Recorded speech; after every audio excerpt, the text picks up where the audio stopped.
Entre Léa Salamé et Raphaël Glucksmann, ça fait chambre à part. En couple depuis déjà de nombreuses années, la nouvelle présentatrice du JT de 20h de France 2, Léa Salamé, et le député européen Raphaël Glucksmann feraient chambre à part, comme l'a révélé, non sans humour, un célèbre comique officiant sur France Inter. Figure incontournable du paysage audiovisuel français depuis qu'elle s'est révélée au grand public sur iTélé. Aujourd'hui rebaptisée CNews. Léa Salamé est en couple avec l'homme politique Raphaël Glucksmann. Tête de liste du Parti socialiste lors des élections européennes de 2024.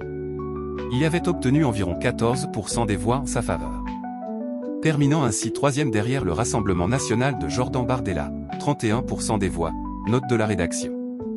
Et la liste du parti d'Emmanuel Macron, 15% des voix, note de la rédaction. Alors que l'élection présidentielle de 2027 aura lieu dans moins d'un an et demi. Le mari de Léa Salamé pourrait prochainement annoncer sa candidature. Si jamais Raphaël Glucksmann était désigné par les électeurs pour remplacer Emmanuel Macron à l'Élysée, la journaliste deviendrait alors la première dame de France à la place de Brigitte Macron. Cette hypothèse pourrait constituer un conflit d'intérêts. Raphaël Glucksmann et Léa Salamé cultivent leur indépendance chacun de leur côté. Pour rappel, l'épouse de Raphaël Glucksmann exerce de nouvelles fonctions au sein de France Télévisions depuis la rentrée.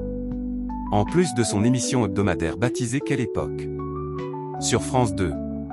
Léa Salamé vient de remplacer Anne-Sophie Lapix aux commandes du JT de 20h de la chaîne publique. Un cas de figure que le couple a déjà envisagé.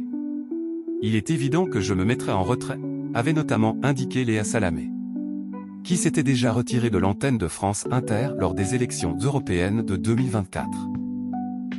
Je ne me voyais absolument pas discuter avec elle du fait qu'elle devrait ne pas faire quelque chose d'aussi important pour sa carrière, avait déclaré Raphaël Glucksmann pour sa part.